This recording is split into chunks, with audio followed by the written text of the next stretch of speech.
TS ECET 2024లో computer సైన్స్లో సాయి మీద coaching centre కోటి హైదరాబాద్కి టాప్ 10లో 8 ర్యాంకులు రావడం జరిగింది. ఆ 8 ర్యాంకులలో మొదటి ర్యాంకర్ అయిన థర్డ్ ర్యాంక్ సంపాదించిన నానవేణి దీక్షిత్ నాతో పాటుగా మన స్టూడియోలో ఉన్నారు. అదేవిధంగా ఒక పిల్లవాడి సక్సెస్కి మొదటి గురువు, మొదటి గురుత్వం, మొదటి ఒక ఇన్స్పిరేషన్, వాళ్ళ యొక్క గైడెన్స్ ఎవరంటే పేరెంట్స్ అనే చెప్పుకోవాలి. ఎందుకంటే వాళ్ళు పెంచిన ఎన్విరాన్మెంట్, వాళ్ళ పైన ఉన్న ఇంపాక్ట్ వల్లనే వాళ్ళు పాజిటివ్గా పెంచినా, ఒకవేళ నెగిటివ్ ఎన్విరాన్మెంట్లో పెంచినా అక్కడ నుంచి వచ్చిన కసి కావచ్చు, లేకపోతే అక్కడ నుంచి వచ్చిన గైడెన్స్ కావచ్చు, అది చాలా చాలా ఇంపార్టెంట్ అని చెప్పుకోవచ్చు. సో కాబట్టి మనం ఎప్పుడు తీసినా సరే open talk with Shashikant Valmiki కావచ్చు, టాపర్ స్టాక్ కావచ్చు, ఇంకే వీడియోలు తీసినా కూడా మనం మొదటగా మన పేరెంట్స్ని సత్కరించుకోవడం మనము ఒకటి ఆనవాయితీగా వస్తూ ఉంది. సో వాళ్ళ ఫాదర్ నానవేణి కుమార్ యాదవ్ గారికి ఫస్ట్ మొదటగా సన్మానించుకుందాం.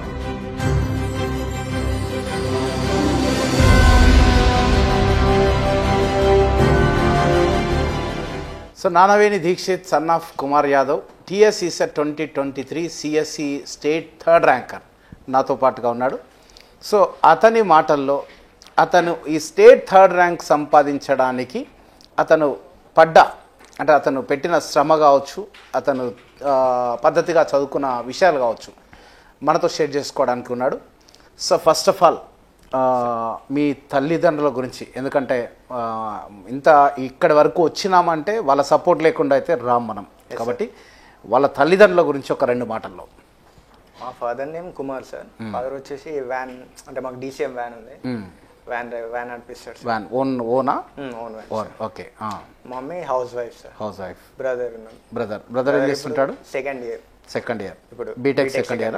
అతను కూడా డిప్లొమా ద్వారా వచ్చాడా లేకపోతే ఇంటర్మీడియట్ సెకండ్ ఇయర్? ఇంటర్ ద్వారా డిప్లొమా చేసి వచ్చాడు. అతను ఎక్కడ చేశాడు? Polytechnic Husnabad. Okay, right. So మీ ఫాదర్ వచ్చేసి private employ, self employed. Okay right, very good. So almost గుర్తుపెట్టుకోండి ఒకటి, పాలిటెక్నిక్ డిప్లొమా అంటేనే లక్షల్లో నారాయణ చైతన్య కాలేజీలు కావచ్చు, ఇంకా రెసిడెన్స్ కావచ్చు, ఇంకేమైనా కాలేజీలు కావచ్చు, ఆ లక్షల్లో ఫీజులు భరించలేక ఈ పాలిటెక్నిక్ డిప్లొమా చూస్ చేసుకున్న వాళ్ళే ఎక్కువ ఉంటారు. సో ఇంకొక విషయం కూడా ఉంది, అంటే ఇటు ఇంటర్ నుంచి వెళ్తే 4 సంవత్సరాల బీటెక్, ఇటు డిప్లొమా నుంచి వెళ్తే 3 ఇయర్స్ బీటెక్. సో 2 సేమ్, కానీ డిప్లొమా ద్వారా వెళ్తే ఏంటంటే 3 సంవత్సరాలుగా మొత్తం డిప్లొమాలోనే వాళ్ళు ఇంజనీరింగ్లో ఏదైతే చదువుతారో ఆ సబ్జెక్టులన్నీ ఇక్కడ చదువుతారు, కాబట్టి వాళ్ళకి అదొకటి ప్లస్ అవుతుంది. కాబట్టి ఈ పాలిటెక్నిక్ డిప్లొమా ఆ విధంగా కూడా చూస్ చేసుకునే వాళ్ళు ఎక్కువ మంది ఉంటారు. ఎనీహౌ పాలిటెక్నిక్ డిప్లొమా కోర్స్ చేసినందుకు నువ్వు ఎప్పుడైనా రిగ్రెట్ అయ్యావా? అంటే మీ ఫ్రెండ్స్ జనరల్గా బాగా చదివే వాళ్ళు నారాయణ చైతన్య ఇట్లా ఐఐటి ఇట్లా పోతూ ఉంటారు కదా, నువ్వు పాలిటెక్నిక్ ఇట్లా వచ్చిన తర్వాత ఎప్పుడైనా రిగ్రెట్ అయ్యావా?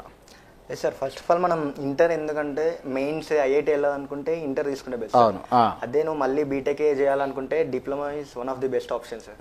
ఎందుకంటే అక్కడ సబ్జెక్ట్స్ మనం మాక్సిమం ఇక్కడ 60 to 70%, 90% సబ్జెక్ట్స్, 90%. ఎందుకంటే 50% దాటిందంటే 100% సక్సెస్ అయినట్టు మనిషి లైఫ్లో. మనిషి ఒక పని చేసినప్పుడు ఒక 50% దాటాడు అనుకో, సక్సెస్ సాధించాడు అనుకో, 100% సక్సెస్ అయినట్టే. ఇంకా అంటే ఆల్మోస్ట్ 70% ఆఫ్ ద సబ్జెక్ట్ డిప్లొమాలో ఉన్న సబ్జెక్టులే బీటెక్లో ఉంటాయి. రైట్. మరి అంటే నువ్వు ఎందుకు వెళ్ళలేదు ఇంటర్ వైపు? అంటే నీకు ఎవరైనా డిప్లొమా చేస్తే బాగుంటుంది, లేకపోతే నీకే అనిపించిందా? ఎట్లా అసలు డిప్లొమా వైపు మళ్ళడానికి మెయిన్ కారణం ఏంటి? ఫస్ట్ ఆఫ్ ఆల్ మా ఫ్రెండ్ సజెస్ట్ చేసింది డిప్లొమా, మా బ్రదర్ కూడా డిప్లొమా చేయి అన్నాడు. సో నాకు కూడా ఇప్పుడు అదే ఇక్కడనే నేర్చుకుంటాం కదా, బీటెక్ కోర్సెస్ అయినా ఇక్కడనే ఉంటాయి కదా, సో ఈజీ అవుతుందని డిప్లొమా తీసుకున్నాను సార్. 10th క్లాస్ ప్రైవేట్ స్కూలా గవర్నమెంట్ స్కూలా? 5th వరకు ప్రైవేట్, 5th లో సీట్ వచ్చింది మోడల్ స్కూల్లో. మోడల్ స్కూల్లో చదువు, వెరీ గుడ్. మోడల్ స్కూల్లో చదువుకున్న పిల్లలకి ఒక ఇన్స్పిరేషన్ దీక్షిత్. ఎందుకంటే స్టేట్ థర్డ్ ర్యాంక్ అంటే మామూలు విషయం కాదు, గుర్తుపెట్టుకోండి. కాబట్టి గవర్నమెంట్ స్కూల్లో చదువుకున్న పిల్లలు కూడా మీరు బాగా గుర్తుపెట్టుకోండి, మీరు అనుకుంటే ఏదైనా సాధించగలుగుతారు, మీకు ఏదైనా కావాలనుకుంటే దాన్ని తీసుకొచ్చుకోగలుగుతారు, మీరు ఏం చేయాలనుకున్నా చేయగలుగుతారు. ఇది ఒకటైతే గుర్తుపెట్టుకోండి, ఇతన్ని కూడా ఆదర్శంగా తీసుకోవచ్చు. సో మరి మోడల్ స్కూల్లో చదివావు కదా, అక్కడ నీ పర్ఫార్మెన్స్ ఎట్లా ఉండే? 10th క్లాస్ జీపీఏ కావచ్చు, 10th GPA 10 sir. 10/10 GPA very good. జనరల్గా గవర్నమెంట్ స్కూల్లో 10/10 GPA వచ్చిందంటే చాలా గ్రేట్. అంటే అప్పుడు కరోనాలా ఓకే ఓకే. ఇప్పుడైతే మొన్న బ్యాచ్ అయితే 10/10 GPA వచ్చిందంటే చాలా గ్రేట్. రీసెంట్గా వందే మాతరం ఫౌండేషన్ వాళ్ళు కూడా 10/10 GPA వచ్చిన వాళ్ళందరికీ మన రవీంద్ర భారతిలో గవర్నమెంట్ స్కూల్లో చదువుకొని 10/10 తెచ్చుకున్న వాళ్ళందరికీ సన్మానం కూడా చేశారు. బాగా వాళ్ళకి షీల్డ్ అందించారు, స్కాలర్షిప్లు కూడా ఇచ్చినట్టున్నారు. సో ఎనీహౌ అంటే కరోనాలు అంటే అందరికీ 10 ఇచ్చారా లేకపోతే నీకు ఒకరికి 10 ఇచ్చారా? అందరికీ కాదు, అందరికీ మంచి స్కోర్ ఉన్న వాళ్ళకి 10 ఇచ్చారు. అంటే మంచి స్కోర్ అంటే కరోనాలో మొత్తం వదిలిపెట్టిన వాళ్ళే ఎక్కువ మంది ఉన్నారు. మరి కొద్దిగా పట్టుకున్నావు కాబట్టి నీకు మంచి పని చేసినావు కాబట్టి ఇచ్చారు, ఉత్తగా అయితే ఇవ్వలేదు. ఓకే. సో మరి మోడల్ స్కూల్లో నీ బేస్ ఎట్లుండే, నీ ఫౌండేషన్ ఎట్లుండే? బాగానే ఉంది. అంటే వాళ్ళు చెప్పకపోయినా కానీ నేను కొంచెం రిఫర్ చేసుకుంటే చదువుకున్నాను. ఫస్ట్ ఆఫ్ ఆల్ మ్యాథ్స్ ఎక్కువ చూసుకున్నాను. ఓకే. స్కూలింగ్లో నిన్ను ఇన్స్పైర్ చేసిన వ్యక్తి, నిన్ను నడిపించిన వ్యక్తి ఎవరైనా ఉన్నారా? ఒక టీచర్ అమీన్ సార్ అని. Amin sir maths which subject? Mathematics. Okay. చాలా బాగా చెప్పేది సార్, ఎప్పుడు సపోర్టివ్గా ఉంటుంది. ఏ డౌట్ చెప్పినా ఈజీగా క్లారిఫై చేసేది. ఓకే. మ్యాథమెటిక్స్ అంటే ఇష్టమా నీకు బాగా? ఫస్ట్ నుంచే స్కూలింగ్ నుంచే మ్యాథ్స్ ఇష్టం. Very good. మరి ఇప్పుడు ఆ 10th క్లాస్ అయిపోయిన తర్వాత నీ పాలిసెట్ ర్యాంక్ ఎంత? పాలిసెట్ అప్పుడు ఎక్కువ ప్రిపేర్ అవ్వాలి, 3000. చాలామంది 99% of the students 10th class అయిపోయిన తర్వాత పాలిసెట్ అప్లై చేస్తారు, ఏదో చెప్తే ఏదో రాస్తారు అంతే, కానీ ప్రిపేర్ అయ్యి రాయరు. నువ్వు ప్రిపేర్ అయ్యి రాసావా, ప్రిపేర్ కాకుండా రాసావా? ప్రిపేర్ అయ్యి రాస్తే మంచిదా లేకపోతే రాకుండా మంచిది రాస్తే మంచిది? ప్రిపేర్ అయ్యి రాస్తే మంచిది. కాబట్టి ఎవరైనా 10th క్లాస్ మీ పేరెంట్స్ ఎవరైనా వాచ్ చేస్తుంటే లేకపోతే మీ ఇంట్లో ఎవరైనా 10th క్లాస్ రేపు పొద్దున పాలిసెట్ రాస్తే మాత్రం డెఫినెట్గా వాళ్ళని, ఎందుకంటే మొన్న 2024 పాలిసెట్ పేపర్ కూడా almost 99% of the questions previous POLYCET bits, previous POLYCET model అంతే. ఇప్పుడు sines square alpha plus sines square beta is equal to dash అంటాడు, if alpha plus beta is equal to 90 అని. ఈ సంవత్సరం ఏమంటే sines square x plus cos square x, sines square x plus cos square y is equal to dash అంటాడు, if x plus y is equal to 90 అంతే, just మారుస్తున్నాడు అంతే. లేదంటే alpha plus beta 90 వచ్చేటట్టు ఒక క్వశ్చన్ అడుగుతా ఉన్నాడు అనమాట. కాబట్టి గుర్తుపెట్టుకోండి, ఎవరైనా మీ ఇళ్లల్లో 10th క్లాస్ ఇప్పుడు చదువుతున్న స్టూడెంట్ ఎవరైతే ఉంటారో వాళ్ళకు ఒకవేళ పాలిటెక్నిక్ చేస్తారా చేయరా అనేది పక్కన పెట్టండి. ఒక కాంపిటేటివ్ అనేది ఇప్పుడు 10th క్లాస్ అయిపోయినాక ఒక కాంపిటేటివ్ ఎగ్జామినేషన్ అనేది ఉంటుంది, అది పాలిసెట్ ఉంటుంది, తర్వాత TSRJC ఉంటుంది. వీటిని అటెంప్ట్ చేయమని చెప్పండి. వీటి కొరకి previous POLYCET bits, TSRJC bits వీటిని ప్రాక్టీస్ చేయమనండి. దీనివల్ల ఏంటంటే ఆ స్టూడెంట్కి 10th క్లాస్లో ఒక కాంపిటేటివ్ మోడల్ ఎగ్జామినేషన్ క్వశ్చన్ అనేది అలవాటు అవుతుంది. దీనివల్ల అతనికి ఇంటర్కి వెళ్ళినా డిప్లొమాకి వెళ్ళినా మంచి అడ్వాంటేజ్ అవుతుంది, అంతే కదా? రైట్. సో మరి 3000 ర్యాంకా? ఓకే. మరి కంప్యూటర్ సైన్స్ బ్రాంచ్ అంటే జనరల్గా హాట్ కేక్. ఇప్పుడు ఎవరైనా సరే 10th క్లాస్, ఇంకా మా దగ్గర కూడా మనం పాలిసెట్ కోచింగ్ ఇచ్చాము. ఆ తెలుగు మీడియం పిల్లాడు నువ్వు ఏ బ్రాంచ్ చేస్తావురా అంటే CSE సార్ అంటున్నాడు. వాళ్ళకి వాళ్ళు నువ్వు కూడా అట్లనే ఫాలో అయినా, ట్రెండ్ని ఫాలో అయినా లేకపోతే ట్రెండ్ని సృష్టించడానికి, ట్రెండ్ని బద్దలు కొట్టడానికి ఏమైనా అట్లా ఏమైనా అనుకుని వచ్చినావా? మనకు అప్పుడు ఏం తెలియదు కదా సార్, 10th అయిపోయినాక అందరు CSE అంటే నేను కూడా CSE చేద్దామని ఉండే, CSE తీసుకున్నా నేను కూడా. ఓకే. అంటే ఒక పర్టికులర్ ఒక గోల్ పెట్టుకొని అప్పుడే 10th క్లాస్లో CSE చూస్ చేసుకున్నావా లేకపోతే నార్మల్గా CSE నడుస్తుంది CSE చేద్దామని ఉండే? ఫిక్స్ అయినా CSE సీట్ వచ్చిందా? అయితే అంటే యాక్చువల్లీ ఫస్ట్ ఫేజ్ లో వచ్చిందా? ఫస్ట్ ఫేజ్ లో వరంగల్ EC వచ్చింది. వరంగల్ EC అదే నల్గొండ CSE వచ్చింది. నల్గొండ CSE వచ్చింది. సెకండ్ ఫేజ్ లో వరంగల్ EC వచ్చింది. ఓకే. ఫైనల్ ఫేజ్ లో వరంగల్ CSE వచ్చింది. వరంగల్ CSE వచ్చింది. అదృష్టవంతుడే మొత్తానికైతే. ఎందుకంటే ఇప్పుడున్న పాలిటెక్నిక్ కాలేజీల్లో హైదరాబాద్లో 1-2 కాలేజీలు, తర్వాత స్టేట్ మొత్తంలో వరంగల్ కాలేజ్ కూడా హైదరాబాద్లో ఉన్న కాలేజీలకి ఈక్వల్గా పోటీస్తూ ఉంది. ఇదైతే వాస్తవము. అటు ఈసెట్ ర్యాంకుల పరంగా తీసుకోవచ్చు, పాలిటెక్నిక్లో పర్సంటేజ్ ఆఫ్ మార్క్స్ పరంగా చూసుకోవచ్చు. ఏ విధంగా చూసినా కూడా almost government polytechnic Warangal, GPW Warangal ఈ 2 కాలేజీలు అయితే హైదరాబాద్లో ఉన్న కాలేజీలు ఏవైతే టాప్ కాలేజీలు ఉన్నాయో వాటికైతే పోటీగా ఇస్తూ ఉన్నాయి. మరి అట్లాంటి కాలేజీలో చదివిన నీకు అక్కడ కూడా ఎవరో ఒకరు నిన్ను ఇంపాక్ట్ చేసిన వ్యక్తి ఉంటారు. ఆ వ్యక్తులు ఎవరో ఒకసారి చెప్తావా? ఫ్యాకల్టీ చంద్రప్రకాష్ సార్ అని. Chandra Prakash sir, head of the department, HOD sir పేరు చాలా సార్లు విన్నా. సార్ కూడా మేము కలుస్తూ ఉంటాం రెగ్యులర్గా వెళ్ళినప్పుడు. సార్ ఎలా అంటే చాలా డిసిప్లిన్ గా, అవును, ఒక టీచర్ ఏం చేయాలో అది పర్ఫెక్ట్ చేస్తాడు. ఇప్పుడు ఈ స్టూడెంట్కి అసైన్మెంట్ ఇవ్వాలి, ఖచ్చితంగా అది కంప్లీట్ చేయాలి. అట్లా చాలా డిసిప్లిన్గా క్లాసెస్ కూడా చాలా బాగా చెప్తాడు సార్ చంద్రప్రకాష్ సార్. ఏం సబ్జెక్ట్లు చెప్పేవాళ్ళు మీకు? Data structures data structures, Java. Data structures జావాలో నీకు ఏది బాగా నచ్చింది? Data structures. So data structures పైన మంచి గ్రిప్ తెచ్చుకున్నాం అయితే మొత్తానికి అయితే. ఇంకా చంద్రప్రకాష్ సార్ సిపి సార్ అని ఫేమస్ సిపి అంటూ. ఎందుకంటే దాదాపుగా మా ఫ్రెండ్ కూడా అదే పాలిటెక్నిక్లో చదువుకున్నాను, నేను కూడా పాలిటెక్నిక్ చేసిన. మా ఫ్రెండ్ కూడా వరంగల్ పాలిటెక్నిక్ చేసినప్పటి నుంచి సార్ పేరు సిపి సార్, అప్పటి నుంచి. అవును. ఓకే. మరి సిపి సార్తో పాటుగా ఇంకెవరైనా? ఇంకా విఆర్కే సార్ రామకృష్ణ సార్ అని. ఏ సబ్జెక్ట్ చెప్తారు సార్? సార్ పైథాన్ చెప్తారు, డిబిఎంఎస్. ఓకే సార్ చాలా బాగా చెప్తారు sir, senior most lecturer. Okay. మరి బుక్స్ రాసారా? Okay. Polytechnic books. VRK sir అంటే ఫుల్ ఫామ్ ఏంటి sir? Ramakrishna sir. Okay. So ఈ ఎంపీసీ ఎలా ఉండేది కాలేజీలో? ఎంపీసీ అంటే వాళ్ళు బేసిక్ చెప్తారు సార్, మరి అడ్వాన్స్ జస్ట్ సెమ్ మందం అకాడమిక్ చెప్తారు అంతే. ఓకే. సో మరి ఈసెట్ విషయానికి వస్తే, ఫస్ట్ ఆఫ్ ఆల్ ఈసెట్లో మార్కులు ఒకసారి, నీ మార్క్స్ స్టేట్ 3rd ర్యాంక్ కదా. మ్యాథ్స్లో ఎన్ని మార్క్స్ వచ్చాయి? 40 సార్. 40. ఫిజిక్స్ 19. కెమిస్ట్రీ 21. ఇంజనీరింగ్ 74. మంచి మార్క్స్ వచ్చాయి. టోటల్గా నీ మార్క్స్ 154.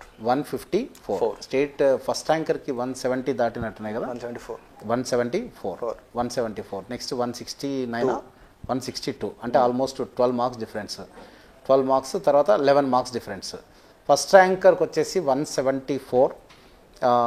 ఇతను వితౌట్ కోచింగ్ ఇతను ప్రిపేర్ అయ్యాడు, మాసప్ ట్యాంక్ పాలిటెక్నిక్. నెక్స్ట్ అదేవిధంగా 162 ర్యాంక్ కూడా ఇతను కూడా without coaching, Masab Tank polytechnic. Next 151 వచ్చేసి మన Nanaveni Dikshit 3rd rank. 154. So almost 10 marks difference ఉన్నాయి. ఆల్మోస్ట్ నీకు 8 మార్క్స్ డిఫరెన్స్ ఉన్నట్టు అంతేనా? 8 మార్క్స్. ఓకే. అంటే నువ్వు అనుకున్న మార్కులే వచ్చాయా? ఏదన్నా దేంట్లో తగ్గినట్టు అనిపించినాయా? లేదు సార్, యాక్చువల్లీ 140 ప్లస్ ఎక్స్పెక్ట్ చేసిన. 140 కానీ 154 వచ్చినాయి. 154. ఇందులో నీకు ప్లస్ అయిన సబ్జెక్ట్ ఏది? మ్యాథ్సా, ఫిజిక్సా, కెమిస్ట్రీ? మ్యాథ్స్. మరి మ్యాథ్స్ ఎంపీసీ ప్లస్ అయింది మిగతా వాళ్ళతో పోలిస్తే. మీ కాలేజీలో కూడా బాగా చదివే వాళ్ళు ఉన్నారు, మీ కాలేజీ వాళ్ళు కూడా ఇక్కడ కోచింగ్ వచ్చిన వాళ్ళు ఉన్నారు, లోకల్లో కోచింగ్ తీసుకున్న వాళ్ళు ఉన్నారు. వాళ్ళతో కంపేర్ చేస్తే నీకే 3rd ర్యాంక్ రావడానికి కారణం మ్యాథమెటిక్స్, అంతేనా? రైట్. బాగా గుర్తుపెట్టుకోండి మై డియర్ స్టూడెంట్స్, ఈ సెట్లో ఎంపీసీ అనేది మేజర్ ఫ్యాక్టర్. ఓకేనా? నీకు మ్యాథ్స్ ఎంత బాగొచ్చు, మ్యాథ్స్లో 100/100 వచ్చిన వాళ్ళు చాలామంది ఉంటారు. ప్రతి కాలేజీలో మినిమం 3-4 ఉంటారు, కానీ అందరికైతే రావు, అందరికైతే ర్యాంకులు రావు. అయితే ఎవరైతే మ్యాథ్స్ బాగా చేస్తారో ఆ మ్యాథ్స్ ఇయర్ లాంగ్, అంటే ఈ సెట్ వరకు ఎవరైతే ప్రాక్టీస్ చేస్తారో వాళ్ళకే మ్యాథ్స్ వస్తుంది, మ్యాథ్స్లో మార్క్స్ వస్తాయి, వాళ్ళకే మిగతా దానిలో కూడా మార్కులు రావడానికి అవకాశం ఉంటుంది. ఎందుకంటే మ్యాథమెటిక్స్ చేయడం వల్ల స్టూడెంట్ ఎప్పుడు యాక్టివ్గా ఉంటాడు. ఇది వాస్తవమా కాదా? నీ దాంట్లో చెప్పు. ఎస్ సార్, లాజికల్ థింకింగ్ ఎక్కువ ఉంటుంది. నువ్వు చేసావా అసలు మ్యాథ్స్ రెగ్యులర్గా ప్రాక్టీస్ చేసావా, లేకపోతే ఓన్లీ క్లాసులు విని ఓన్లీ టెస్ట్లు అప్పుడు అట్లా సార్? రెగ్యులర్గా పర్టికులర్ ఒక టైం దీనికి మ్యాథ్స్ కింద అట్లా టైం ఏమైనా కేటాయించుకున్నావా? మ్యాథ్స్ ప్రాక్టీస్ చేసేది సార్ డైలీ. ఎప్పుడు ఇయర్ మొత్తం చేసావా? అంటే ప్రిపరేషన్ అప్పుడు డైలీ చేసేది. ఓకే. అంతకుముందు అంతే. అంటే లాస్ట్ 2 months చేసావా, last 4 months, last 6 months? Last 6 months మొత్తం మ్యాథమెటిక్స్ అయితే ప్రాక్టీస్ చేస్తాం. సో గుర్తుపెట్టుకోండి, ఓకేనా? అంటే నాకు మ్యాథ్స్లో 100/100 వచ్చినాయి, నాకు మ్యాథ్స్ వచ్చు, నేను మ్యాథ్స్ విన్నప్పుడు నేను ఇక్కడ టెస్ట్లలో నేను టాప్, పనికిరాదు, చేస్తూనే ఉండాలి. ఎందుకంటే ఇక్కడ బాగానే ఉంటుంది, కొన్ని రోజులు అయినాక ఆ క్వశ్చన్ చూస్తుంటే పెన్ను ముందలుకోదు. అదే థియరీ అనుకో, ఆ స్టేట్మెంట్ నుంచి మనం పెన్ను ముందలు తీసుకోపోవచ్చు. మ్యాథమెటిక్స్కి అట్లా కాదు, పెన్ ఇట్లా స్టార్ట్ అయిందంటే నువ్వు ఆలోచించనీకనే ఇంకా 2వ లైన్ కూడా పోయడానికి అవకాశం ఉండదు అనమాట. అప్రోచ్ తెలియాలి అది. సో మొత్తానికైతే మ్యాథమెటిక్స్ 6 months ప్రాక్టీస్ చేసావు కాబట్టి నీకు మ్యాథ్స్ ప్లస్ అయింది. మ్యాథ్స్ ప్లస్ అయిందంటే మాత్రం డెఫినెట్గా మీకు, ఎందుకంటే mathematics is the subject which improves our thinking, concentration and memory power. ఈ థింకింగ్, కాన్సన్ట్రేషన్, మెమొరీ పవర్ పెంచే సబ్జెక్టులు ఏవి అంటే మ్యాథ్స్ కావచ్చు, డిఎల్డి డిజిటల్ లాజిక్ డిజైన్ కావచ్చు, డిజిటల్ ఎలక్ట్రానిక్స్ కావచ్చు, సి లాంగ్వేజ్ కావచ్చు, జావా కావచ్చు, కోడింగ్ లాంగ్వేజ్ సబ్జెక్ట్స్, అంటే లాజికల్ అండ్ మ్యాథమెటికల్ రిలేటెడ్ సబ్జెక్ట్స్ని ఎప్పుడు కూడా మనం ప్రాక్టీస్లో పెట్టాలి. ఇది కరెక్టా కాదా? అవును సార్. అవును సార్. నువ్వు చేసేవాడివా ఇలా? అంటే అందరూ ఇప్పుడు సి లాంగ్వేజ్ అంటే ఇష్టం, కానీ సి లాంగ్వేజ్ పైన డిఫరెంట్ ప్రోగ్రామ్స్ ప్రాక్టీస్ చేస్తుంటారు కొంతమంది, అలా నువ్వు చేసేవాడివా? ప్రోగ్రామ్స్ చేస్తుంది సార్. అంటే డేటా స్ట్రక్చర్స్ అంటే సి లాంగ్వేజ్ అంటే డేటా స్ట్రక్చర్స్ నుంచి అల్గోరిథమ్స్ ఉంటాయి, అల్గోరిథమ్స్. అవును, అట్లా చేస్తే మన లాజికల్ థింకింగ్ పెరుగుతుంది. సో అలా చేసేవాడి వల్ల బాగా చేసేవాడివా? Okay, right. ఫిజిక్స్లో మరి 19 మార్క్స్ వచ్చాయి, మంచి మార్క్స్ ఇవి కూడా. ఇంకొక 2-3 మార్కులు వచ్చింటే బాగుండే, కానీ మంచి మార్క్సే. కెమిస్ట్రీలో కూడా మంచి మార్క్సే వచ్చాయి. సో దీంట్లో ఏదన్నా నీకు అంటే తక్కువ వచ్చిన ఫీలింగ్ ఏమైనా ఉందా ఎంపీసీలో? లేదు సార్, కరెక్ట్. ఒకసారి మీ జూనియర్స్ కావచ్చు, మీ కాలేజీ వాళ్ళకి కావచ్చు ముఖ్యంగా, ఎందుకంటే మీ కాలేజీ వాళ్ళు అయితే కంపల్సరీగా వీడియో చూస్తారు. మీ కాలేజీ వాళ్ళకు ఫస్ట్ ఎంపీసీ పైన వాళ్ళని ఎలా ప్రిపేర్ అయితే బాగుంటుందో ఒకసారి నీ మాటల్లో నువ్వు ఎలా ప్రిపేర్ అయ్యావు? నువ్వు ప్రిపేర్ అయిన ప్రాసెస్లో నువ్వు కొన్ని చేయలేకపోయింటావు, అరే ఇది చేసింటే బాగుండే అనే పాయింట్స్ ఏమైనా ఉంటాయి. ఎందుకంటే రోజుకు నేను 8 గంటలు చదివినా అంటే నేను చదవలేను, కానీ నువ్వు ఒకటి చెప్పాలి, ఇలా చేయకండి, ఇలా చేస్తే నువ్వు కొన్ని మిస్ అవుతావు అంటే వాడు అలా చేయకుండా ఉంటాడు. అరే అతను మిస్ అయ్యిండు, నేను మిస్ కాకూడదు అని అనుకుంటాడు అనమాట. అట్లా ఆ విధంగా ఎంపీసీ పైన ముఖ్యంగా గవర్నమెంట్ పాలిటెక్నిక్ వరంగల్ స్టూడెంట్స్ కావచ్చు, total Telangana and AP set students కావచ్చు, నీ మాటల్లో. ఫస్ట్ ఆఫ్ ఆల్ మనం టెక్నికల్ కంటే ముందు ఎంపీసీ స్టార్ట్ చేస్తే బెస్ట్. ఎంపీసీలో దట్టు మ్యాథ్స్ చేయాలి ఫస్ట్. 5th సెమ్ నుండే మ్యాథ్స్ అంటే మొత్తం ఓన్లీ వీడియో లెక్చరర్స్ చూసి, ఇప్పుడు ఫర్ సపోజ్ ఇంటిగ్రేషన్ ఉందనుకో, ఓన్లీ వీడియో లెక్చరర్స్ చూసి ఓకే నా ఇంటిగ్రేషన్ అయిపోయిందంటే అది కరెక్ట్. కన్ఫర్మ్ ప్రాబ్లమ్స్ ప్రాక్టీస్ చేయాలి. వీడియోస్ చూసినాక యాప్లో ఉండే సెల్ఫ్ టెస్ట్ అయినా, ప్రాక్టీస్ సెట్, ప్రీవియస్ బిట్స్ అవి చేస్తేనే మనకి ఎక్స్పీరియన్స్ అని వస్తే మ్యాథ్స్లో కొంచెం గుడ్ మార్క్స్ వస్తాయి. మ్యాథ్స్లో, ఫిజిక్స్, కెమిస్ట్రీ కూడా అంతే. నువ్వు ఆన్లైన్ వీడియో లెక్చర్స్ వాచ్ చేసిన తర్వాత మరి ప్రాక్టీస్ సెట్స్ మేము 2020 నుంచి స్టార్ట్ చేస్తే ఇప్పటివరకు ఎప్పుడు అప్డేట్ అవుతూనే ఉన్నాం. ఆ సెల్ఫ్ టెస్ట్లు రాసావా? రాసావా? అంటే స్టార్టింగ్లో రాయలేదు, లాస్ట్ ప్రిపరేషన్ అప్పుడే. మేము అంటే ప్రతిసారి మేము పిల్లలకైతే గైడ్ చేస్తుంటాం, ఒక పద్ధతిగా వీడియో లెక్చర్స్ వాచ్ చేయండి, నోట్స్ రాసుకోండి, 1-2 సార్లు రివిజన్ చేసుకోండి. రివిజన్ చేసుకున్న తర్వాత ప్రీవియస్ క్వశ్చన్స్ ఉంటాయి, వాటిని వాచ్ చేయండి, వాటిని సెల్ఫ్ టెస్ట్ కూడా ఉంటే రాయండి. అప్పుడు ప్రీవియస్ క్వశ్చన్స్ ఎట్లా అడిగిండో దాన్ని బేస్ చేసుకొని మళ్ళీ సెల్ఫ్ టెస్ట్లు రాసి మొత్తానికైతే ఒక అనలైజేషన్ అనేది ఇంపార్టెంట్. అందరూ ఏం చేస్తుంటారంటే వీడియో లెక్చర్స్ వాచ్ చేసి ఆ క్వశ్చన్ రాసేసి దాన్ని రివిజన్ చేయరు, డైరెక్ట్గా సెల్ఫ్ టెస్ట్ అటెంప్ట్ చేస్తారు. రివిజన్ చేయకుండా ఒకసారి నేను ఏం పని చేస్తానో తెలుసుకోకుండా నేను చేసిన పని నాకు ఎంతవరకు గుర్తుంది, నాకు ఎంతవరకు దాంట్లో నైపుణ్యం సాధించాను అని ఇవేవి క్యాలిక్యులేషన్స్ లేకుండా ముందుకు పోతే మార్కులు వస్తాయా? రావు. కాబట్టి గుర్తుపెట్టుకోండి, నేను చెప్పిన మాటలైనా అతను చెప్పిన మాటలైనా వీడియో లెక్చర్స్ ఎవరైతే ముఖ్యంగా ఆన్లైన్లో హైదరాబాద్కి రాలేకపోయాము అని బాధపడాల్సిన పని లేదు. ఇదే వరంగల్ పాలిటెక్నిక్ నుంచి ఫస్ట్ ఇయర్ నుంచి చాలా పద్ధతిగా కష్టపడి ఆన్లైన్లో చదువుకొని ఇక్కడ సాయి మీద మెట్లెక్కకుండా మన సాయి మీద కంటెంట్ను వాడుకొని ఎలక్ట్రికల్లో state first rank Arshiya Jasmine last year 2023 చేసిన పని ఏంటంటే కంటెంట్ని వాడుకోవడం, కంటెంట్ని రివిజన్ చేసుకోవడం, దాన్ని బేస్ చేసుకొని ప్రీవియస్ క్వశ్చన్స్ నేను చేయగలుగుతున్నానా లేదా, ఎన్ని చేయగలుగుతున్నాను, చేయలేనివేంటివి, మరి నేను చేసినవి మరి నాకు ఈ సెట్ వరకు గుర్తుంటాయా ఉండవా, మళ్ళీ కొద్దిగా ప్రాక్టీస్ కావడానికి సెల్ఫ్ టెస్ట్లు, వీటిని వాడుకుంటే మాత్రం 100% సక్సెస్ అవుతారు. హైదరాబాద్కు రావాల్సినంత పని కూడా లేదు, కానీ అందరికీ సాధ్యమైతే కాదు. మళ్ళీ ఎందుకంటే మొబైల్ పట్టుకొని మళ్ళీ మొబైల్ పెట్టుకుంటానికి మళ్ళీ ఇటు నుంచి కొద్దిసేపు మళ్ళీ ఇన్స్టాకి పోయి, ఇన్స్టా నుంచి స్నాప్ పోయి ఇట్లయితే కష్టమవుతుంది. వీటిని మీకు కంట్రోల్ చేసుకోగలుగుతామనుకుంటే ఓకే యూజ్ చేయండి ఆన్లైన్, లేదు అనుకుంటే మాత్రం కుదిరితే ఆఫ్లైన్ క్లాసెస్ వినండి. నువ్వు ఆఫ్లైన్ వచ్చావా అసలు? వచ్చినా సార్. ఎన్ని మంత్స్ వచ్చావు? జనవరి టు మార్చ్ 3 మంత్స్ ఉన్నావు. 3 మంత్స్ తర్వాత మళ్ళీ వెళ్ళి సెల్ఫ్ ప్రిపరేషన్ ఆన్లైన్. ఇప్పుడు ఆన్లైన్ ప్రిపేర్ అయ్యావు కదా లాస్ట్లో? అవును సార్. ఇక్కడ టెస్టులు పెట్టాం లాస్ట్లో. ఎంపీసీ పైన ఒక 3 టెస్టులు పెట్టాము, ఇంజనీరింగ్ పైన ఒక 3 టెస్టులు పెట్టాము, తర్వాత 9 మార్క్ ఎగ్జామ్స్ రాసావు. ఎంపీసీ 3 టెస్టులో ఎన్ని టెస్టులు రాసావు? ఇది ఎంపీసీ 3 రాసాను సార్. 3 రాసావు. మార్క్స్ ఎలా వచ్చాయి? మీరు పెట్టే స్టాండర్డ్స్ టఫ్ ఉంటాయి కొంచెం. జనరల్గా నేను అబ్జర్వ్ చేసింది ఏంటంటే గత 20 సంవత్సరాలుగా ఇక్కడ మేము పెట్టే మార్క్ టెస్ట్లో మార్కులు ఎలా వస్తున్నాయో ఫైనల్ ఎగ్జామ్లో కూడా అలాగే మార్కులు వచ్చాయి అందరికి, ఆల్మోస్ట్ అలాగే. ఒక 5 to 10 మార్క్స్ డిఫరెన్స్ అంతే. కొంతమందికి అయితే 3-4 మార్క్సే డిఫరెన్స్ ఆల్మోస్ట్.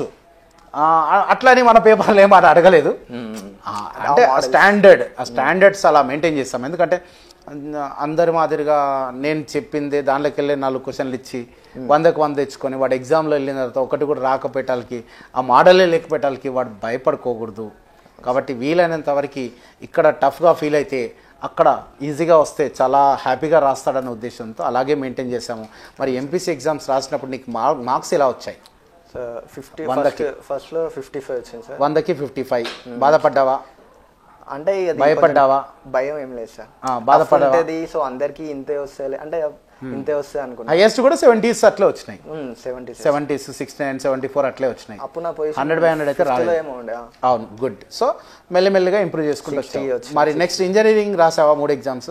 ఇంజనీరింగ్ నేను ఎందుకు అడుగుతున్నాను గుర్తుపెట్టుకోండి. ఎందుకంటే నువ్వు ఎన్ని క్లాసులు విన్నావు, ఎన్ని ఆఫ్లైన్ విన్నావా ఆన్లైన్ విన్నావా కాదు, ఫైనల్గా మీ ర్యాంకుని డిసైడ్ చేసేది లాస్ట్ 15-20 రోజులు.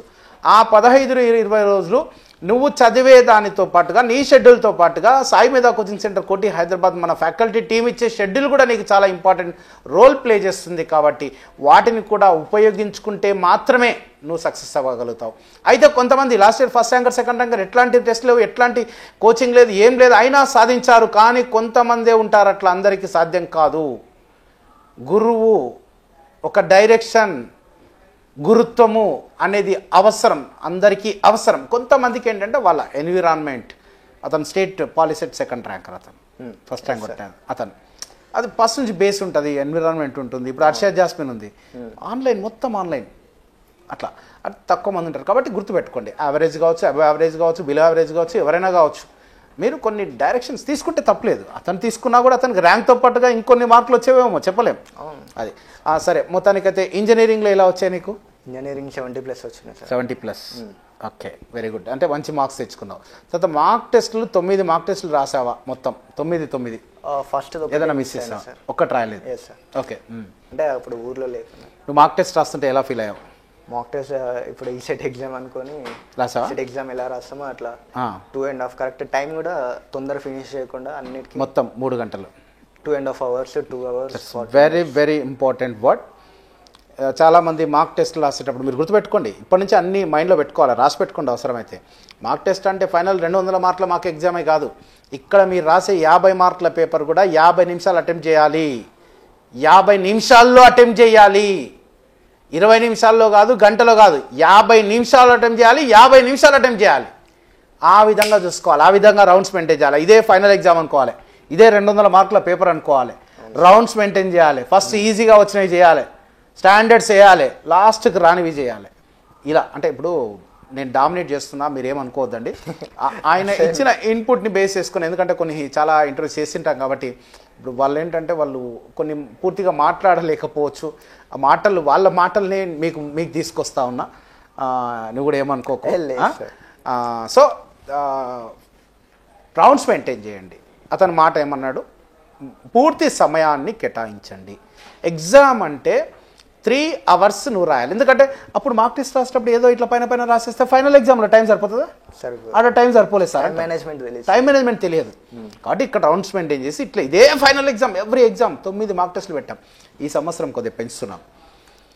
ఈ సంవత్సరము ఇప్పుడు ఇది జూలై కదా, ఆగస్ట్ 1st వీక్ నుంచి మ్యాథ్స్ పైన గ్రాండ్ టెస్ట్లు పెట్టాలనుకుంటున్నాం 100 మార్కులు. ఎందుకంటే కొద్దిగా మనము ఒక చిన్న దెబ్బలు తగిలినప్పుడు మనకు కూడా కొద్దిగా ఇది ఇలా చేస్తే బాగుంటుంది అని కొన్ని విషయాలు తెలిసినాయి. కాబట్టి మ్యాథ్స్ని అట్లీస్ట్ మ్యాథ్స్ అంటే ఇష్టపడే వాళ్ళైనా సరే వాళ్ళు మ్యాథ్స్ ఎగ్జామ్ పెడితే చాలు వాళ్ళ టచ్లో ఉన్నట్టు ఉంటుంది. కాబట్టి ఎవ్రీ 3 రోజులకు కానీ 4 రోజులకు కానీ మ్యాథ్స్ గ్రాండ్ టెస్ట్ 100 మార్కులు పెట్టాలనుకుంటున్నాం ఆన్లైన్లో. దానివల్ల ఏంటంటే స్టూడెంట్ మ్యాథ్స్ ఇంట్రెస్ట్ ఉన్నోడు మ్యాథ్స్ రాస్తాడు exam, plus number of mark exams రాసే కొద్దీ మ్యాథ్స్ క్వశ్చన్స్ అన్ని మోడల్స్ కవర్ అయిపోతాయి. అవే క్వశ్చన్స్ని మళ్ళీ మార్క్ ఎగ్జామ్స్లో పెడితే వాడికి 100% యూజ్ అవుతుంది, రివిజన్ అయినట్టు ఉంటుంది. ఇదొకటి ఈసారి మనం యాడ్ చేయబోతా ఉన్నాం. తర్వాత నీ అనుభవం మాకేమైనా చెప్పాలనుకుంటే.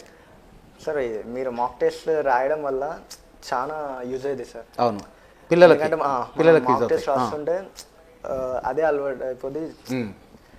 ఐ మీన్ ఈ సెట్ ఎగ్జామ్ ఎట్లా ఉంటుందో సేమ్ ఇది కూడా అట్లా ఉంటాయి కాబట్టి కొంచెం ఈజీ అయిపోద్ది. ఇది రాస్తుంటే మంచి ఎక్స్పీరియన్స్ వస్తాయి. క్వశ్చన్స్ ఎట్లా అడుగుతారు, మనం ఎంత టైంలో సాల్వ్ చేస్తున్నాం, మ్యాథ్స్కి ఎంత అవుతుంది, టెక్నికల్కి ఎంత అవుతుంది, ఏది ఫస్ట్ స్టార్ట్ చేస్తే బెస్ట్. ఇట్లా మాక్ టెస్ట్ రాస్తుంటే మీకు ఎక్స్పీరియన్స్ పెరిగి అవును. మంచి మార్క్స్ వస్తాయి ఈ ఫైనల్ ఎగ్జామ్ కూడా. అవును, మాకు ఎగ్జామ్స్ అన్ని రాయాలి. కన్ఫర్మ్ మాకు ఎగ్జామ్సే కాదు, అన్ని ఎగ్జామ్స్ రాయాలి. అన్ని రాసి ఇంకా ఒక స్టూడెంట్ మొత్తం టోటల్గా యాప్లో దాదాపుగా 432 టెస్టులు రాశాడంట, అవరేజ్ స్టూడెంట్. కానీ అతనికి మంచి ర్యాంక్ సంపాదించాలి, జేఎన్టీలో సీటు కొట్టాలి, అతను అదే టార్గెట్.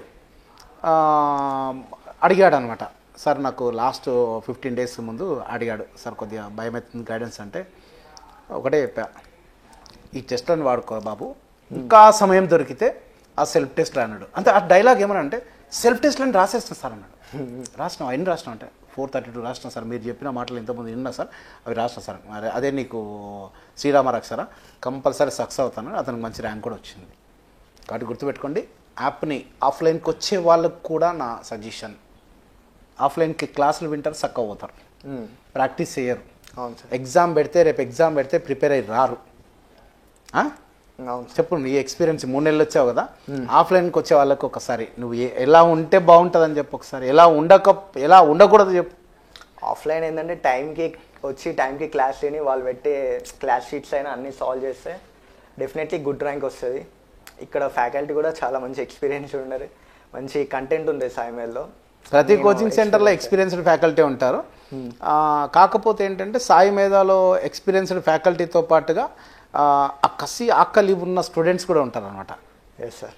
ఆ ర్యాంక్ కొట్టాలి ఒక క్రీమ్ కూడా ఉంటుంది కాబట్టి ఫ్యాకల్టీ కూడా ట్రైన్ అవుతాడు ఇక్కడ. అర్థమైందా? ఒక మంచి ఫ్యాకల్టీగా ఎప్పుడు మారుతాడంటే మంచి స్టూడెంట్స్ ఉన్నప్పుడు.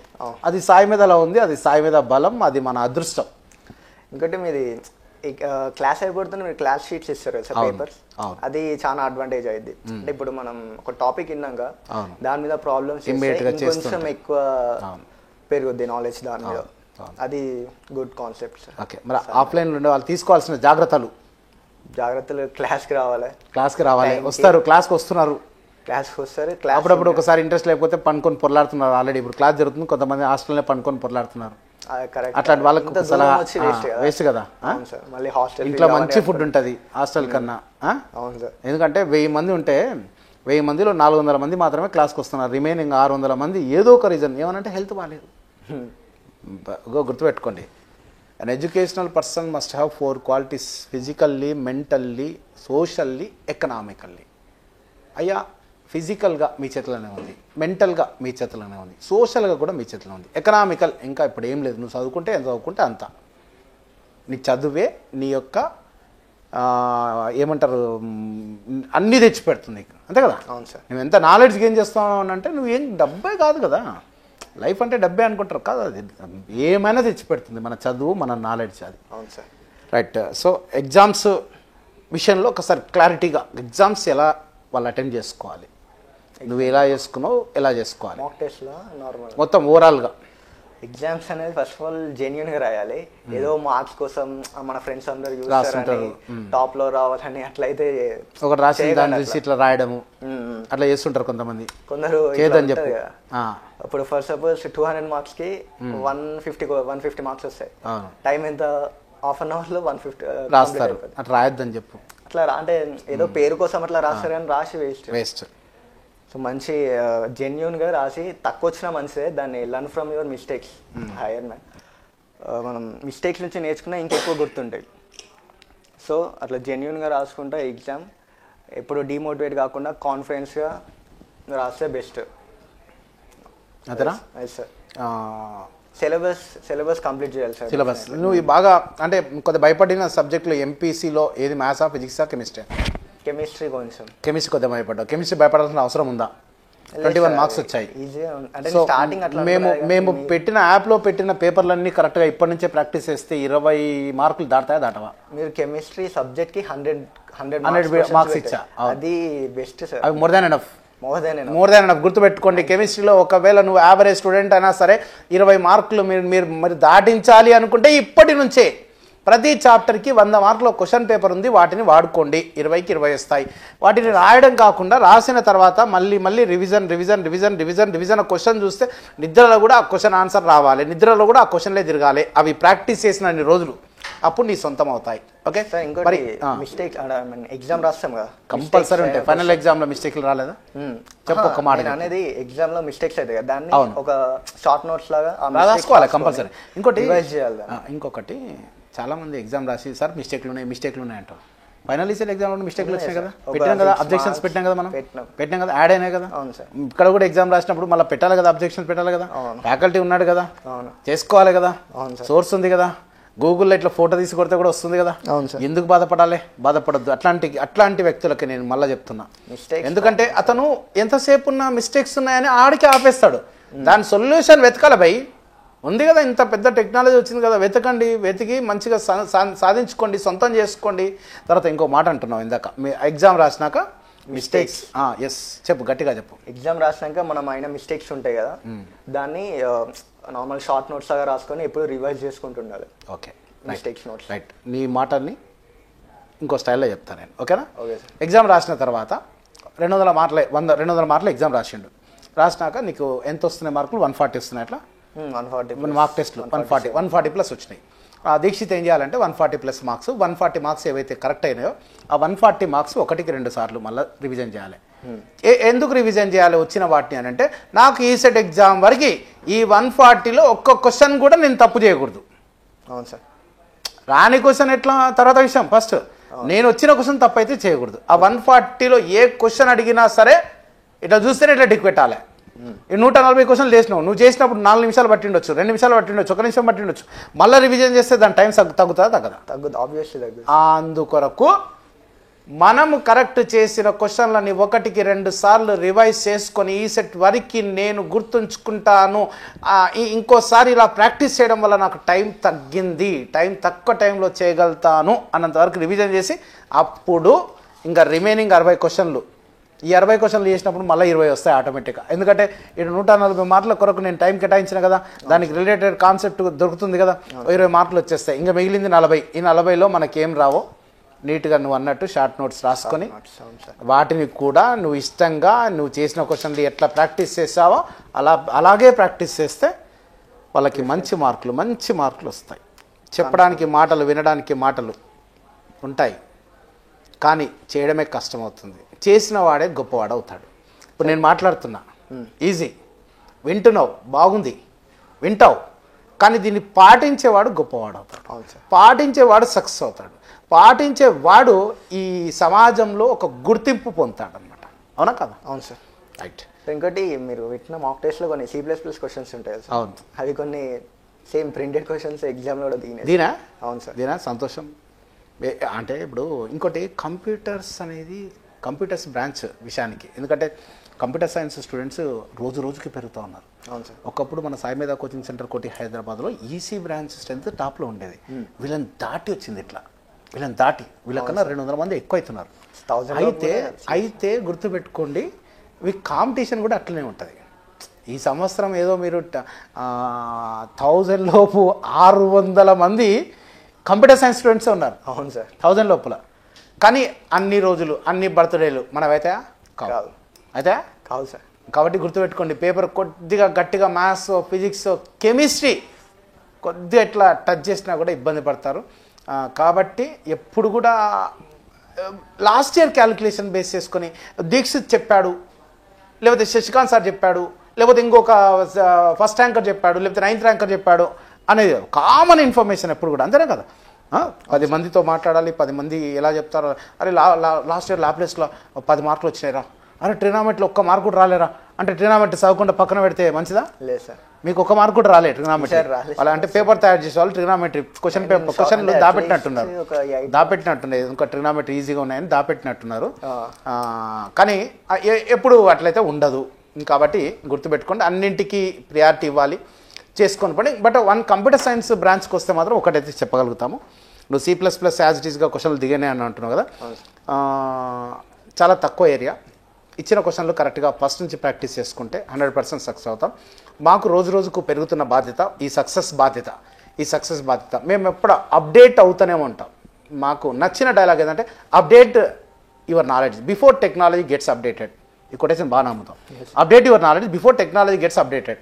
ఈ సంవత్సరం కూడా ఏం చేస్తా ఉన్నాం అంటే, ఇంజనీరింగ్లో ప్రతి సబ్జెక్టులో ప్రతి చాప్టర్కి 20 క్వశ్చన్ల నుంచి 100 క్వశ్చన్లు based on previous question model base చేసుకొని వాటికి video lectures, PDF file, self test మొత్తం రెడీ చేపిస్తా ఉన్నాం. వాటిని ఉపయోగించుకోవాలా వద్దా? Confirm sir. చెప్పు, గట్టిగా చెప్పు. కన్ఫర్మ్. అది ఈ సెట్ 20, 25, 26, 27 ఎవరైతే వస్తారో వాళ్ళందరూ దయచేసి చెప్పు. సిఎస్సి టెక్నికల్ అనేది మనం ప్రీవియస్ బిట్స్ అన్ని కరెక్ట్ చూసుకుంటే ఈజీగా స్కోర్ చేయొచ్చు. టెక్నికల్లో మనం ఎంపీసీ పర్ఫెక్ట్ ఉంటే ర్యాంక్ ఈజీ కొట్టచ్చు. ప్రీవియస్ బిట్స్ సొల్యూషన్స్ ఉన్నాయి వీడియోలో. ఎస్ సార్, ఉన్నాయి కదా మన యాప్లో. అది ఉన్నాయా లేవా? చాలా నాకు ప్లస్ అయింది సార్. ఉన్నాయా లేవా? ఉన్నాయి సార్. ఇప్పుడు అదే విధంగా ప్రీవియస్ క్వశ్చన్స్ బేస్ చేసుకుని ఒక 20 నుంచి 100 క్వశ్చన్లు ప్రతి చాప్టర్కి, ప్రతి సబ్జెక్ట్లో 100 క్వశ్చన్లు రెడీ చేయబోతా ఉన్నా. వాటిని ఎలా వాడుకోవాలి? ఆ ప్రీవియస్ క్వశ్చన్స్ మీరు కన్ఫర్మ్ చూస్తే ఈజీగా you can score more than 70 marks. ఎందుకంటే ఈ సార్ వాళ్ళు చెప్పేది సేమ్ అవి కాకుండా ఆ మోడల్ రిపీట్ అవుతాయి క్వశ్చన్స్.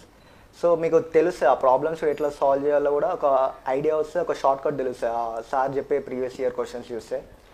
అది నాకు చాలా ప్లస్ అయింది సార్. ప్రీవియస్ క్వశ్చన్స్ మీరు టెక్నికల్ క్వశ్చన్స్ కానీ ప్రీవియస్ క్వశ్చన్స్, అది గుడ్ కాన్సెప్ట్. ఏ ఎగ్జామ్ అయినా సరే ప్రీవియస్ క్వశ్చన్స్ అల్టిమేట్ అంతే.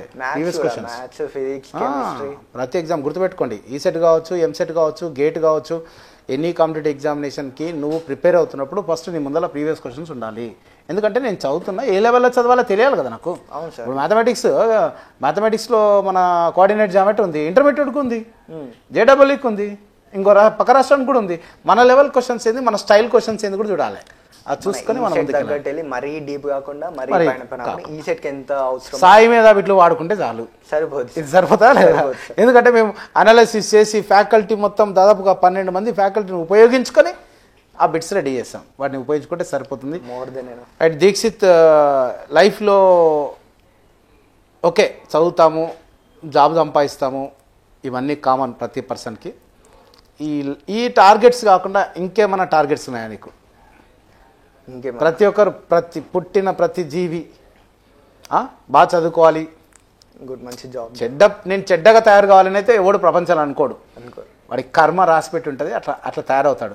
కానీ కర్మని కూడా ఎదిరించి, కర్మని కూడా మనం ముందుకోవాలంటే ఆ కర్మ ఏదైతే ఉంటుందో కర్తకు ఉంటుంది అనమాట, అంటే పనికి ఉంటుంది. ఇది రాసి పెట్టిండి ఇట్లనే మనం చెడ్డగా ఉండిపోతాం అనుకోకుండా దాన్ని దాటుకొని పోవాలి. మంచిగా తయారు కావాలంటే మనం చేసే పనులు మనల్ని మారుస్తాయి. అయితే నేనేమంటా అంటే బాగా చదువుకోవాలి, మంచిగా ర్యాంక్ కొట్టాలి. ఇప్పుడు బీటెక్ కాలేజీలో సీట్ వచ్చింది. అవును మర్చిపోయినా, ఏ కాలేజీలో వచ్చింది సీట్ నీకు? వాసవి. ఓకే, నీకు థర్డ్ ర్యాంక్ జనరల్గా జేఎన్టీయూ, సిబిఐటి, ఇప్పుడు ఇంకా కొత్తగా విఎన్ఆర్ అంటున్నారు. ఎందుకు వాసవి? సార్ వాసవి ఏంటంటే దాని అందరిలో అంటే నలుగురికి నచ్చనిది నాకు అసలే నచ్చదు, అట్లానా? ఏంది యూనిక్ ఉండాలి కదా, యూనిక్. ఓకే, అంటే వాసవిలో ఏంటంటే కొంచెం వాళ్ళ స్టాండర్డ్స్ కరికులం కానీ కొంచెం స్ట్రిక్ట్ ఉంటుంది, కాలేజ్ కూడా బాగుంటుంది, ప్లేస్ స్కూల్ లాగా ఉంటుంది అని కూడా డైలాగ్ విన్నా. మళ్ళీ దాన్ని కూడా భరించాలి నువ్వు. నేను అనేది కాదు. అవును, లోపలికి అంటే ఇన్స్పెక్టర్ అంట వల్ల.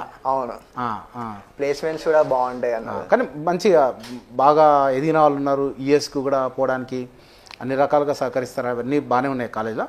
ఇంకోటి ఏంటంటే ఎక్కడున్నాము, నీ ర్యాంకు ఏదొచ్చింది, ఎక్కడున్నాము అనేది కాదు, నువ్వు బ్రాండ్ కావాలి. కాలేజ్ బ్రాండ్ కాదు నేను కోరుకుంటున్నా. నువ్వు ఎట్లా తీసుకున్నావు, డిసిషన్ తీసుకున్నావు, తెచ్చుకున్నావు కాలేజీలో, వాసవి కాలేజీలో నేను బ్రాండ్ అంతే, అంతేనా కదా? అలా తయారవ్వాలని కోరుకుంటున్నా. రైట్, ఇందాక నేను అడిగిన క్వశ్చన్ అందరికీ ఒక బాగా మంచి చదువు, మంచి కాలేజ్, నెక్స్ట్ మంచి ఉద్యోగం, నెక్స్ట్ ఇంకా అల్టిమేట్ మంచి సంసారం, ఇవన్నీ ఉంటాయి కామన్గా. ఇవి కాకుండా ఇంకేంటి నీకు లక్ష్యాలు ఏమైనా ఉన్నాయా లైఫ్లో, ఇది చేయాలి అని? ప్రజెంట్ అయితే ఇప్పుడు ఏం లేదు సార్. ఇప్పుడు అయితే అంటే ఒక్కొక్కటి కొంతమందికి ఎట్లా అంటే చిన్నప్పుడే పడిపోతాయి. ఇట్లా మన ఇంటి పరిస్థితులు చూసి, మన సమాజంలో ఉన్న పరిస్థితులు చూసి ఎట్లయినా సరే నేను అది కావాలి. ఒక అతన్నాడు నా ఫ్రెండ్, వాళ్ళ ఫాదర్ చిన్నప్పుడు చనిపోయాడు. అతను గ్రూప్ 1 ఆఫీసర్ కావాలి టార్గెట్, అంతేగా. అతను ఇప్పుడు ఒక ఉద్యోగం చేస్తున్నాడు, మా డాడీ కూడా ఒక ఉద్యోగం చేస్తున్నాడు. కానీ సరే ఏదో ఒక రోజు మాత్రం గ్రూప్ 1 ఆఫీసర్ కావాలి. గ్రూప్ 1 ఆఫీసర్ అయితే నేను నా గ్రామాన్ని మార్చొచ్చు. అట్లా మార్చరా లేదా తర్వాత విషయం. ఎందుకంటే గ్రూప్ 1 ఆఫీసర్ అయినాక మళ్ళీ ఆడే ఉన్న ఎన్విరాన్మెంట్ అక్కడికే పడకపోవచ్చు, మారొచ్చు, లేకపోతే భార్య మార్చొచ్చు, పిల్లలు సతాయించవచ్చు, ఇవన్నీ వేరే విషయం. కానీ అట్లా టార్గెట్స్ అయితే పెట్టుకుంటా, పడిపోతాయి మైండ్లో. అట్లా నీకేమైనా ఉన్నాయా? అట్లా నాకు ప్రజెంట్ ఇప్పుడు లేదు సార్. 10th నుంచి డిప్లొమా వరకు ఇట్లా ఏమైనా వచ్చినాయి ఇప్పటివరకు? ఇప్పుడైతే పోలీస్ అయిదామని ఉండేది సార్. పోలీస్ అంటే ఏం చేయాలి, ఏం చదువుకోవాలి? Police group any graduation not only అందరూ పోలీస్ అంటే డిగ్రీ అనుకుంటారు. బీటెక్ చేసినప్పుడు కూడా పోలీస్ కావచ్చు కదా. బీటెక్ చేసినప్పుడు కూడా గ్రూప్స్ రాయొచ్చు కదా. రాయచ్చా రాయకూడదు? గ్రూప్స్లో అంటే ఏముంటాయి? జనరల్ స్టడీసే కదా. జనరల్ స్టడీస్ అంటే ఏముంటాయి? History, geography, economy, aptitude, reasoning, general science, ఇంకా ఇవే కదా. ఇవి చిన్న ఉన్నప్పటి నుంచి చదివిన సబ్జెక్టులే కదా. కాకపోతే డెప్త్గా చదవాలి, రోజు చదవాలి. రోజు మనం పొద్దున్న లేస్తే మంచిగా టిఫిన్ తింటాం కదా, అట్లా టిఫిన్ కొంత టైం కేటాయిస్తాం కదా, అట్లా దానికి టిఫిన్ తినకుండా లేకపోతే భోజనం చేయకుండా లేకపోతే అసలు అన్నమే తినకుండా ఆ రోజు అయిపోతుందా? అట్లా దానికి ఎట్లయితే కేటాయిస్తున్నావు అట్లా దానికి జనరల్గా నీకు టార్గెట్ అది అయినప్పుడు దానికి కొద్దిగా టైం కేటాయించుకోవాలి. అవును సార్. రైట్. సో ఇప్పుడు ఏమైనా టార్గెట్ పెట్టుకుంటున్నావు మరి? ఇప్పుడు ప్రజెంట్ అయితే ఇప్పుడు నేను కాలేజ్కి వెళ్ళి మంచి ప్లేస్మెంట్ హోటల్ మంచి పేరు తెచ్చుకోవాలి. కాలేజ్లో సిన్సియర్గా ఉండాలి. కాలేజీకి నువ్వు పేరు ఇవ్వాలి నా కోరిక. Okay sir. ఈ సంవత్సరం ఫస్ట్ ఇంటర్వ్యూ నీతోటే చేస్తున్నా. Okay sir. కాబట్టి ఇంటర్వ్యూలో నేను కోరుకుంటానంటే కాలేజీకి నువ్వు పేరు తీసుకురావాలి. పేరు తీసుకురావడం అంటే ఏంటంటే మన క్రియేటివిటీ కంప్యూటర్ సైన్స్లో కోడింగ్ పరంగా కావచ్చు, ఇంకేదైనా కావచ్చు. ఇంకోటి లాటరల్ ఎంట్రీ జెండా ఎత్తాలి. మళ్ళీ అదొక కోరిక. నేను ఒక 15 years బ్యాక్ లాటరల్ ఎంట్రీ వాళ్ళు మ్యాథ్స్ భయపడాలి, మ్యాథ్స్ ఎవడు భయపడతలేడు. కరోనాలో ఇంకా ఆన్లైన్ కంటెంట్ ఇస్తున్నాము, ఫ్రీగా రిజిస్ట్రేషన్ ఫీలో 1500 ద్రోణాచార్య కోర్సు కూడా ఇచ్చినాము, మార్కెట్లో 40,000 రూపాయలు ఉన్నది ఇచ్చినాము, ఉపయోగించుకోండి. ఇన్ని చేసి లాటరల్ ఎంట్రీ జెండా ఎత్తాలి, కాలేజీకి పేరు తీసుకురావాలి. కాలేజీకి పేరు తీసుకుంటే రాష్ట్రానికి పేరు తెచ్చినట్టే. అందులో మేము ఉంటాం, సాయి మీద ఉంటుంది, గవర్నమెంట్ పాలిటెక్నిక్ వరంగల్ ఉంటుంది, మీ జమ్మికుంట కూడా ఉంటుంది. ఎక్కడ ప్రాపర్ జమ్మికుంట అంటే మేము ఉండే Jammikunta, proper Bhupal district Tekmatla. Okay. So Nanaveni Dikshit మాటల్లో విన్నారు కదా. ముఖ్యంగా ఎవరైతే పాలిటెక్నిక్ స్టూడెంట్స్ ఉంటారో, ఇప్పుడు కొత్తగా పాలిటెక్నిక్ ఫస్ట్ ఇయర్లో జాయిన్ అవుతుంటారో, ఒకటి గుర్తుపెట్టుకోండి, మీరు చదువుకున్న సబ్జెక్టులే ఈసెట్లో ఉంటాయి, మీరు చదువుకున్న సబ్జెక్టులే డిప్లొమా తర్వాత ఉండే జాబ్స్కి ఉంటాయి, మీరు చదువుకున్న సబ్జెక్టులే బీటెక్లో ఉంటాయి, బీటెక్ తర్వాత ఉండే గవర్నమెంట్ జాబ్స్ కూడా ఉంటాయి, గేట్ కూడా ఉంటాయి. కాబట్టి ఇప్పుడు చదువుకునేటప్పుడే బాగా చదువుకోండి. అవును సార్. గట్టిగా చదవండి, గట్టిగా. ఓకేనా? సబ్జెక్ట్ని సొంతం చేసుకోండి, సబ్జెక్ట్లో మాస్టర్ అవ్వండి. ఇది నేను ఈరోజు ఓపెన్ టాక్ విత్ దీక్షిత్తో మీకు చెప్తున్న విషయం. Okay, I wish you all the best. Thank you sir. Thank you. Okay sir.